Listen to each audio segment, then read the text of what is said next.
The verse that I chose is my cup overflows. Here in America, people take for granted, they're always complaining, oh, I'm tired, my work is always tiresome, or I hate my job, or oh, it's so hot, it's so cold. We always complain, but we just have to look at all the good things that God has given us, That's all the right. blessings. In the Philippines, they don't have the things that we have. Even though it's hot over there, over here also, we have AC. Over there, they have to go to the mall for the AC. So, yesterday, I had a coworker who said, he was pulling up mats, and he's like, oh, I hate this job. I hate, how I have to pay $1,000 for rent at my apartment. He's been complaining the whole day. But I just told him, you know what, you just have to be thankful to God because, at least you have a place to stay in. That's right. You're not homeless. You have a job, you have money. You have people that care about you also. And we also have to look that inside ourselves, that we have to look at all the positive things. Right. Not take advantage of, the blessings that God has given us. Mm-hmm. So anyways, mine is very short and sweet, so.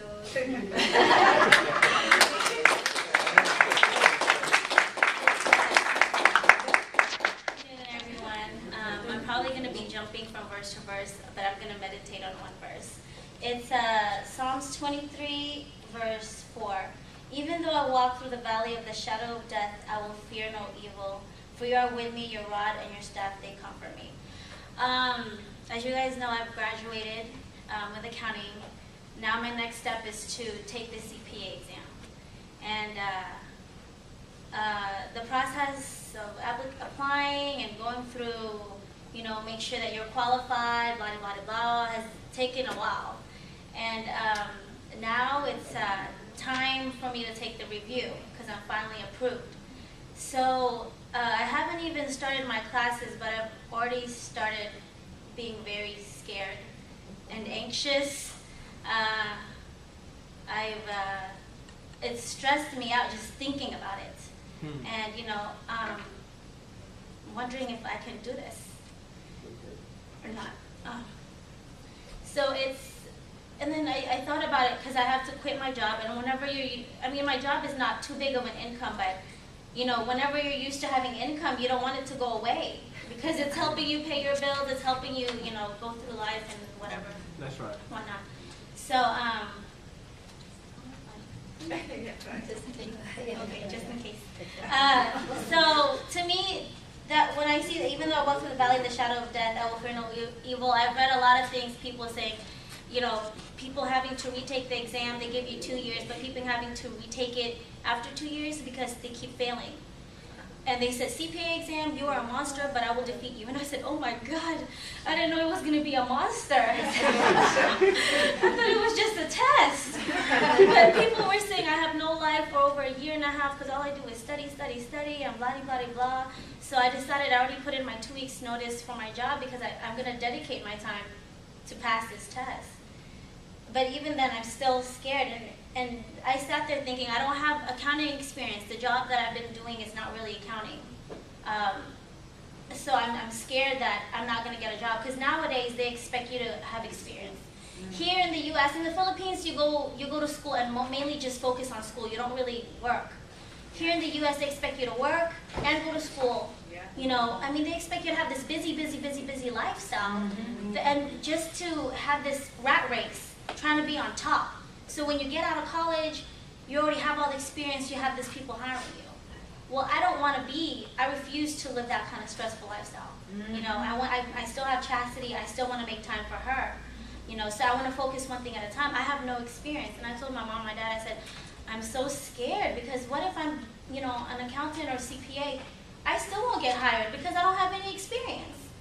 And then I sat there thinking, well, first of all, it says, I will fear no evil. So as God, I know God is going to help me. I'm not going to fear anything. So that's one thing. You can't accomplish a lot of things if you have fear.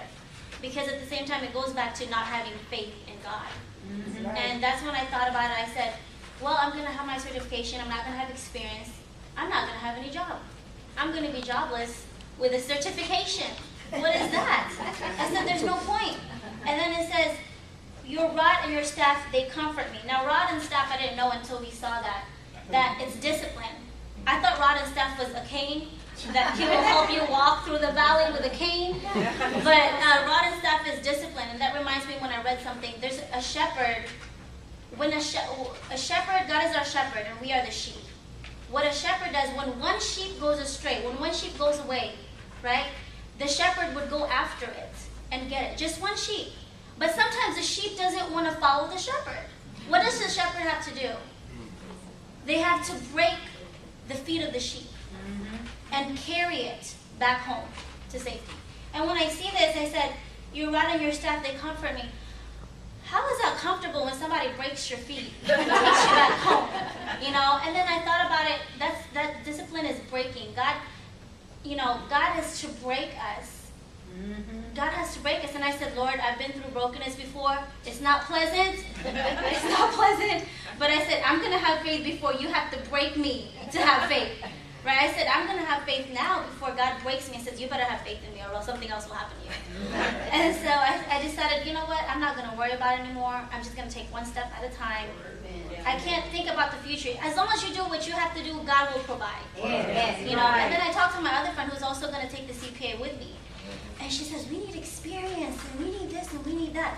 I said, Michelle, I said, be quiet, you're worrying me. I said, I stopped worrying a couple of days ago, you're getting me anxious again. And then I said, you know what, because she's also Christian, I said, you know what, I sat there thinking about it, and when I was talking to my parents, I said, I'm not going to have any experience, I'm scared, all this hard work for nothing. And my dad said, well, why don't you just leave it to God? I said, why didn't I think about that before? I was so caught up in seeing the physical things that we don't trust on the spiritual things that's not out of our hand because we can't see it. And then I said to myself, I said, you're right, like God is telling you to do this, it's telling you to do that. Well, don't worry about the rest. He will provide. He will take care. It's already taken care of. Amen. Right now, He has a future for us. It's already there. But we sit there and worry about it like, what am I going to do if I retire? What am I going to do if I don't have a job? But what are you worrying for? Because it's already there. Yes. You just have to sit and wait. Amen. You know? And so I said, what's the point of me trying to work hard and go to school and pull out my hair and take my test and then go to work and then take care of Chassie at the same time?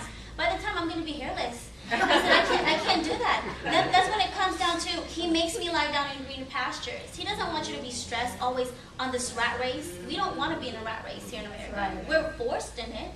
But why not? He says he makes you lie down in green pastures. He leads me beside quiet waters. He restores my soul. Amen. So He'll sit there while He has this process for you, while He has this future for you. You just have to wait and just, oh my God, I have to do this, I have to do that. Try to make something happen for yourself. Well, God is already making it happen. You just have to sit there, like He said, lie down in green pastures, take it easy, do what you need to do, and then God will take care of this. And it says, surely goodness and love, well, there's a song, surely goodness and mercy will follow me all the days of my life. I remember that song, Mercy Came Running. I guess this confirms it, because not only you're going to chase for mercy, you don't have to chase it. It's going to be following you. Like sometimes, everywhere I go, Chastity follows me, and sometimes it gets annoying. I said, sometimes when I use the restroom, she wants to follow. I said, no, you stay outside the restroom. You stay outside the door. But this is what it is. It will follow you. Sometimes it'll follow you that you'll get annoyed. But that's how much love and goodness God has for us. That He will just, you don't have to ask for it. You can, but it's already there. It's following you, but we're so blinded by the physical things that we don't see it. But that's why my verse today was that, because I felt like this really spoke to me, because this past week I've been having nothing but fear of the test, and I'm going to be starting my class in about 10 days.